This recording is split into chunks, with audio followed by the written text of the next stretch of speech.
Encha 22 December koti wegenda kusalawo musango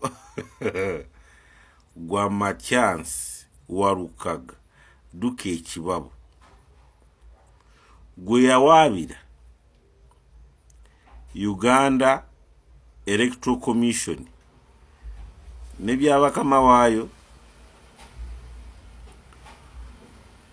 omusango gwa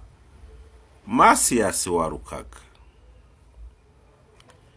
gugenda n'okusomebwako mu history ye Uganda singa Uganda yafe esomesa ebyamateeka batya omusango gwa Masias Walukaga ogumu denominatinga oba ogumujjamu mulesi okwesimbako ku bwa MP Busiro East guweyinga guteeka education system ya Uganda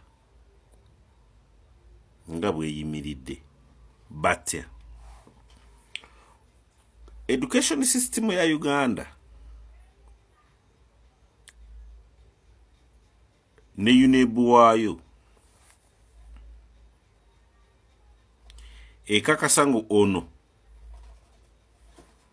empapula zino osomye ate wayita ne Electoral Commission bani balina kugamba ngono yasoma oba teyasoma. Electoral Commission oba Ministry of Education ye Uganda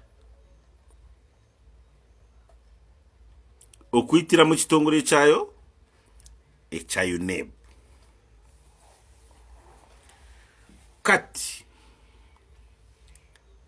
singa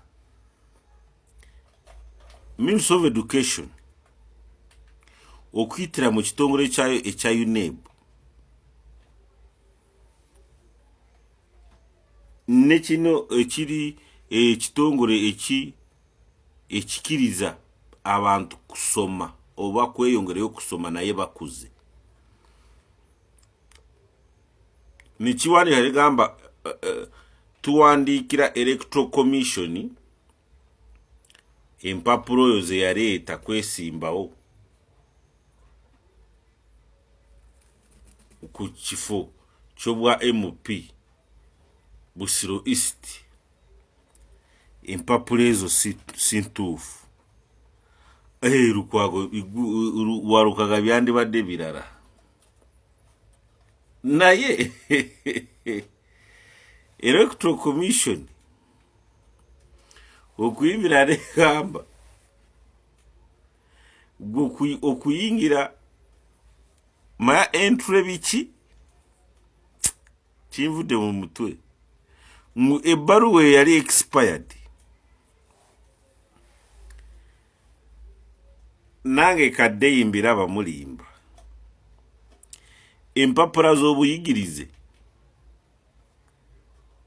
zibeera di expired. Now ask yourself now webuuza empapula ez'obuyigirize zifuuka di expired kubanga Ministry of Education eri ku kigezo kugezesebwa n'ebyabakama ali ku kigezo kati singa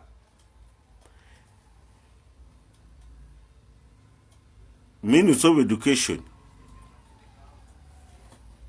ne UNEB waayo ne bagamba kale buli omu presentinge academic papers ze mu mannya ge bani basigala mu parliament bani basigala ku bifo bye beesimbyewo Wanji katubibalekere enkya tulabe gye kinaagwera annange Uganda enyuma.